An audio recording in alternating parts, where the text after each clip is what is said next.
These are the strongest heroes in Marvel Rivals according to the data. Hello ladies and gentlemen and welcome to the channel. So what we're going to do here is take a look at the actual data which has been collected from thousands and thousands of games at the highest level of Rivals, and we're going to look at who are the strongest and who are the weakest heroes, and we're going to try and work out why that's the case. Now, before we get into all of this, I've seen this play out over and over again with Overwatch, where players look at the highest level of the ladder and just decide that is the meta and it applies to them at every other rank.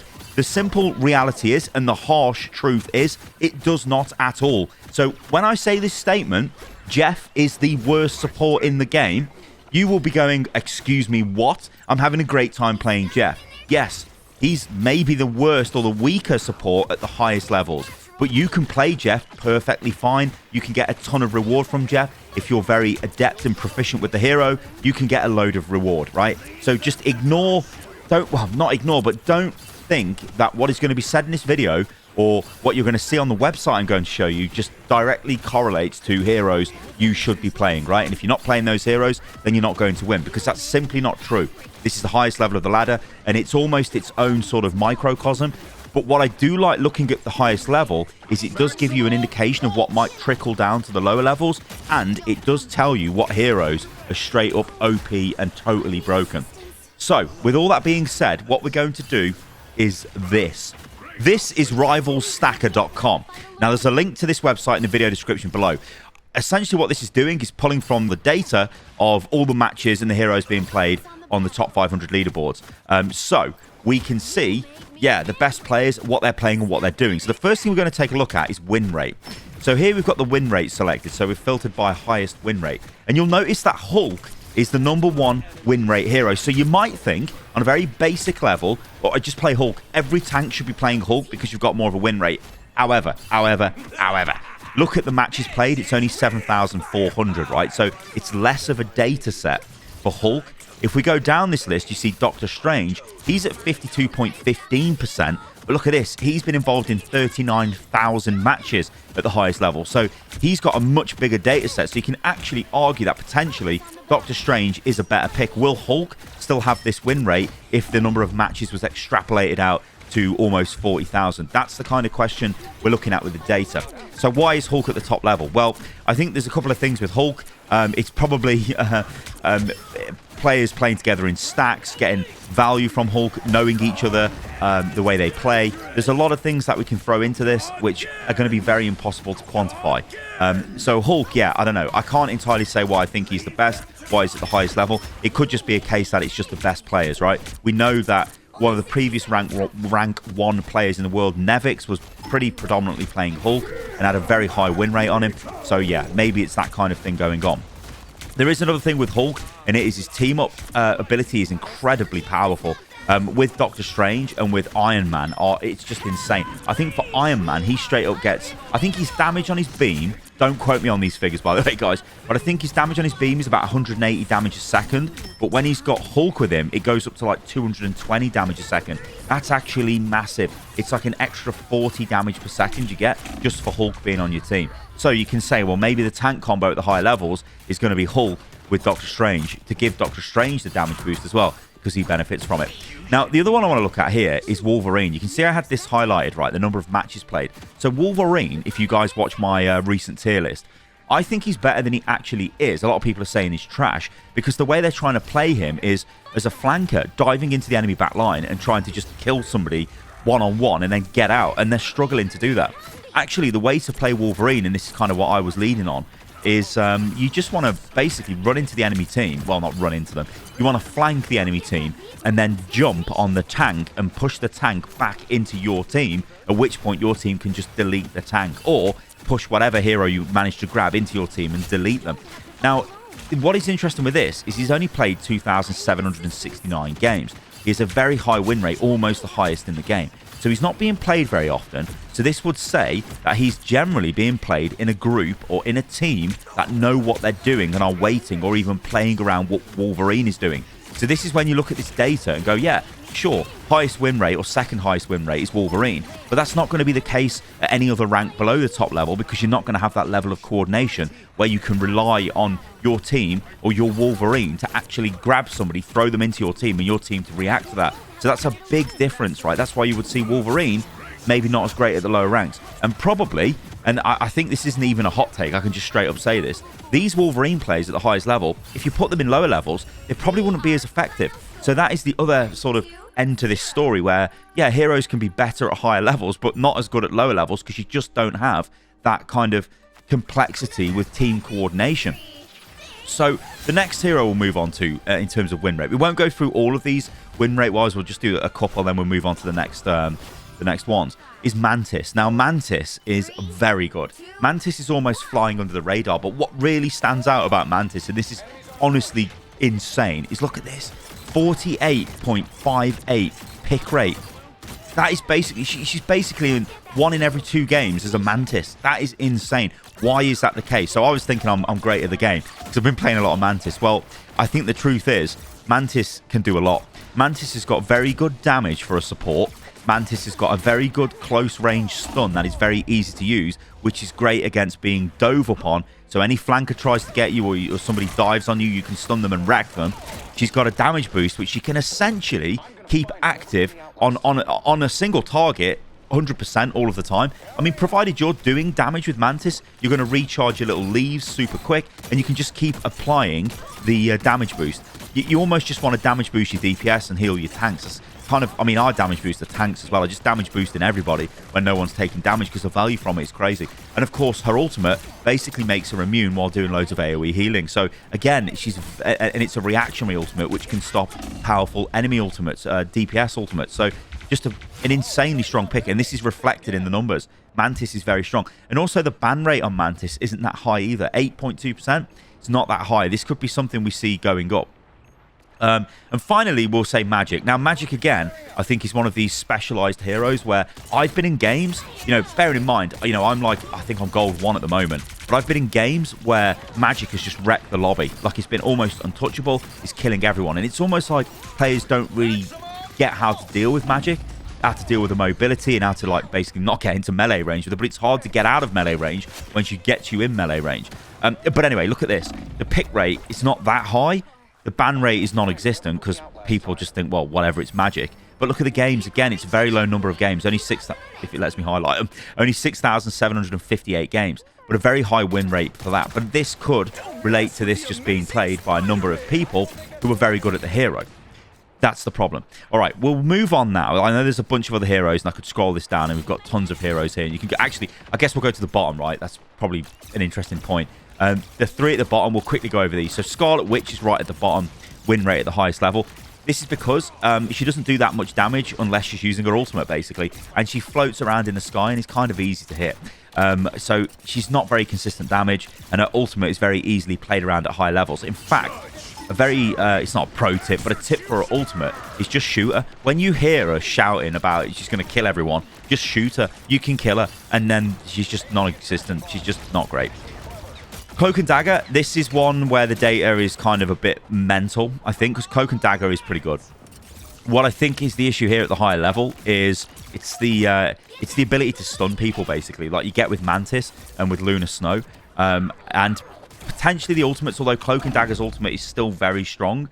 I mean, the way that it heals and damages allies and stuff it's pretty strong, and the healing effect on it is incredible if you're standing in it. But I think this is just because at this level, you want that sort of instant utility of Mantis and Lunar Snow, basically.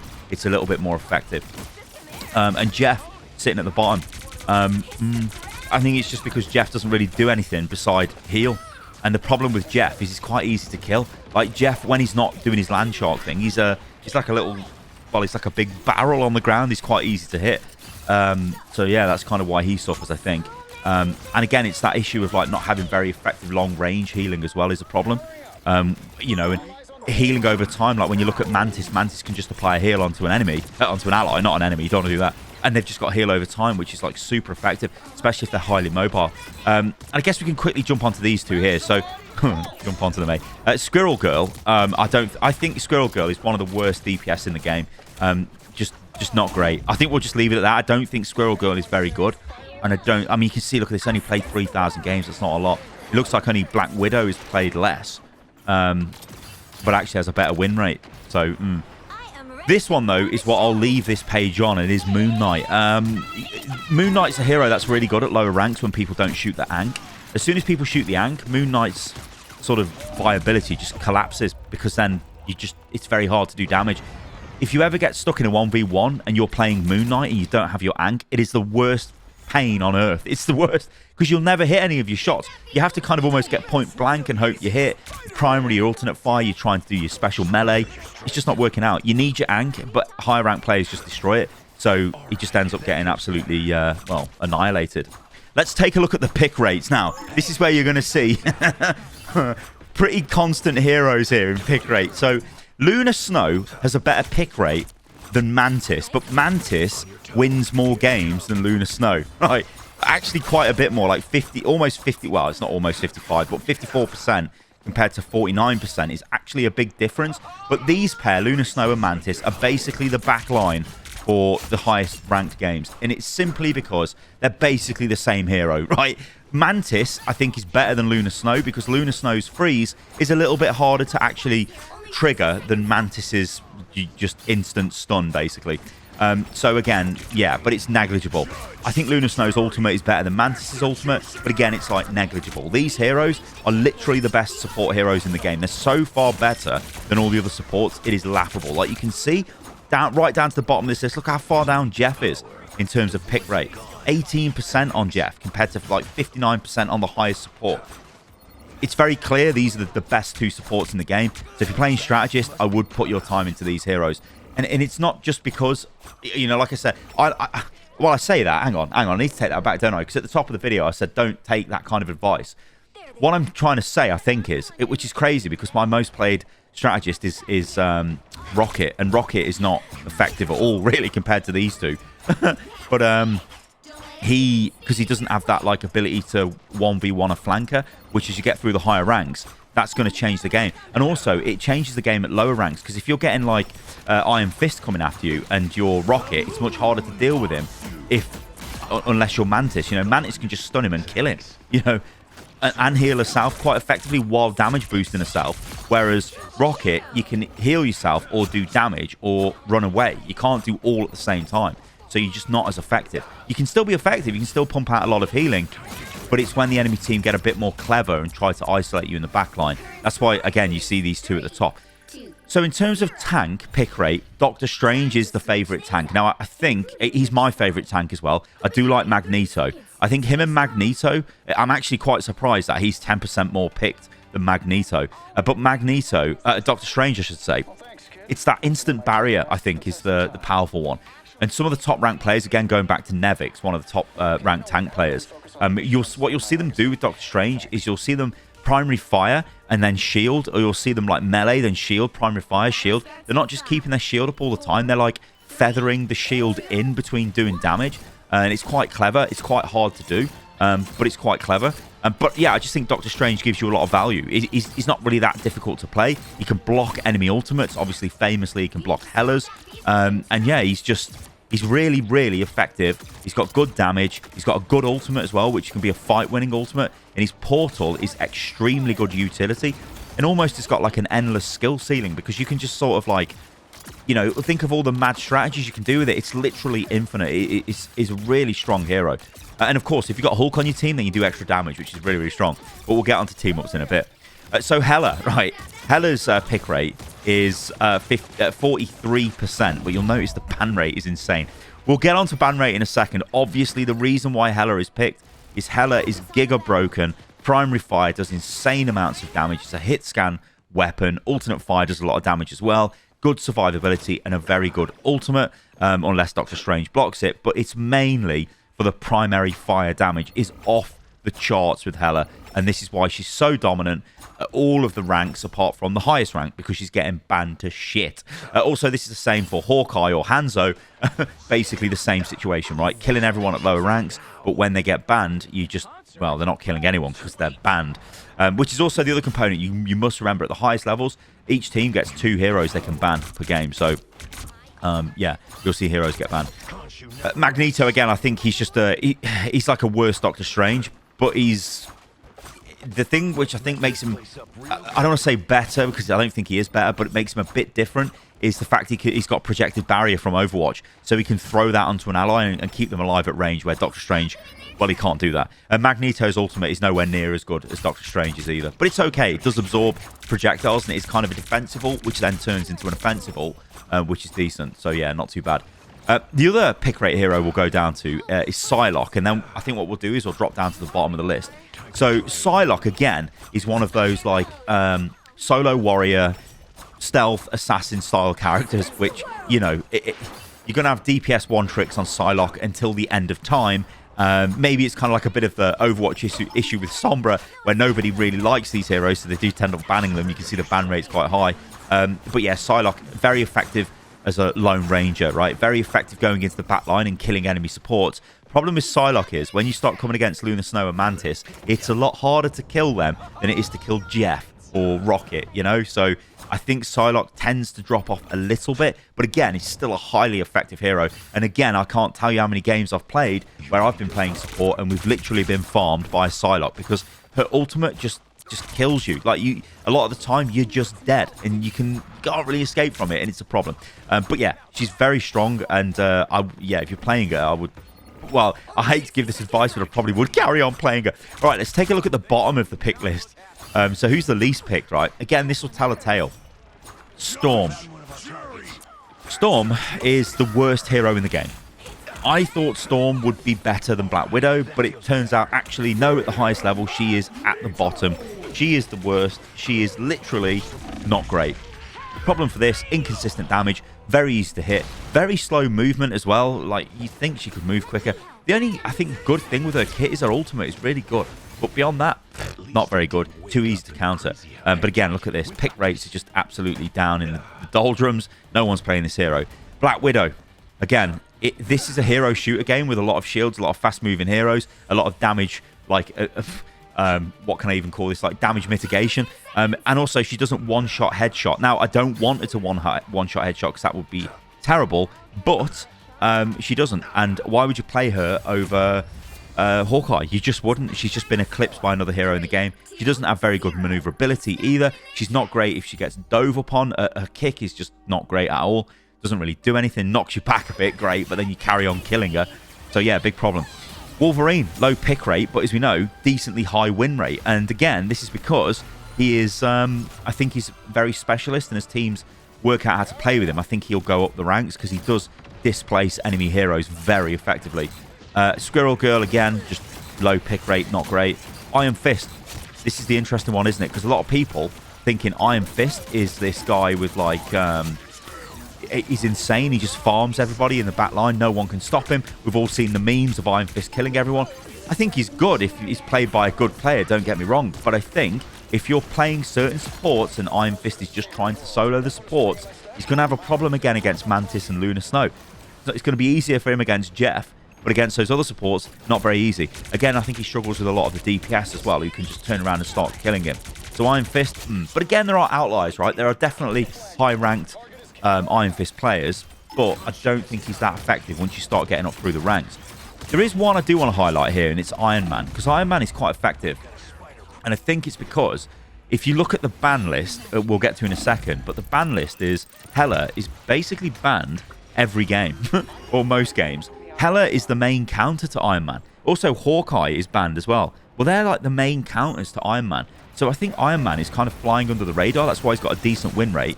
I think his pick rate will go up in time, especially if you've got Hulk on your team as well, because that team up is absolutely bonkers damage. So let's take a look at ban rate. Now, this just goes without saying, right? Hela, 35% of games is banned. Hawkeye, 33% of games is banned. And then Psylocke, 17% of games is banned. These three are the most DPS one-trick main heroes to have ever existed in Rivals. They basically take all the worst aspects from all the heroes from every other hero shooter out there and combine them into 3 heroes. So those type of players play them, and they play them relentlessly, so they end up getting banned. And also, they're just frustrating, right? So Hela, a lot of damage at range. can kill you. But Hela, the weird thing with Hela is, like, you can almost say Hela takes more skill because Hela has to hit you consistently to kill you. She can't just one-shot you and you're dead. Hawkeye, though, can one-shot you and you're dead after missing, like, 500 shots. Then you can just land one and then you're dead. So he is kind of annoying. Like, he can just do nothing all fight and then get 2 picks. And then the game's over. It's like, oh well. Players don't like that, especially at the higher level, because it's just random. I mean, no players at any level enjoy that. It's random. It's terrible. You know, I've played games of Hawkeye and I've, like, done nothing all game, but then I've just got a bunch of picks at the end. I'm like, great, I've just won that game, but I know I've literally done nothing. It is insane. Psylocke is obviously frustrating because isolating the back line all the time. Psylocke is one of those heroes where you can get snowbally, where she just keeps winning fight after fight after fight. She always seems to have her ultimate available, and I think that's why players enjoy her. I think a visual design is great. I think her kit is great. I think she's very fluid. She's just a really good hero. But obviously it's resulting in a lot of bans because you're getting a lot of players who are proficient in the hero. And again, like I said, she is frustrating to play against. No one likes stealth, invisible characters. But you can see these heroes are played in a bunch of games, but it pales in comparison to Luna Snow. Look at this. 51,000 games, 9.7% ban rate. Like, the problem is, I think Luna and Mantis are benefiting from these 3 need banning. So it just leaves, like, 1 extra ban. You know, you're going to ban Hela, Hawkeye. The other team are going to ban Psylocke, and then who? Maybe Luna Snow, maybe Mantis. Maybe they get familiar with the names on the enemy team and think, well, that's a Mantis main. We'll ban Mantis this time. That kind of thing will come into play. But yeah, I think Luna Snow and basically everybody underneath the top 3 are really benefiting from these guys being banned in a majority of games at the highest level. Yeah, and then you see, like, Doctor Strange. It's just kind of going to be the most effective heroes next, right? Which makes sense. So Luna Snow, Doctor Strange, Mantis, Black Panther has a decent win rate, and Black Panther is a decent hero. He's not played that much, but I think, again, this is a very strong hero. I think this is almost like the Iron Fist mains growing up and realizing Black Panther's better. And then so they need to transition over to him. Yeah, and then, like, Hulk. Again, these ban rates are just negligible now going down. And, of course, the least banned hero is Scarlet Witch because she's, like, well, never played, I guess. Or people don't care. Or people just think if there is a Scarlet Witch, we're going to win, which is not great. Same for Squirrel Girl. Same for Black Widow. Captain America as well is never really banned. Cloak and Dagger. Yeah, maybe Cloak and Dagger, I think, is really flying under the radar. Much better hero than being at the bottom of these lists would indicate. Also played in a lot of games. And Storm. Yeah, I think it just makes sense. So let's take a look at team-ups and which team-ups have the highest win rate. So I believe this data is literally coming from games where these heroes are in the game, and if they win or lose, essentially, and, you know, if they get... Well, that's basically it, right? I don't think there's any other way of looking at it.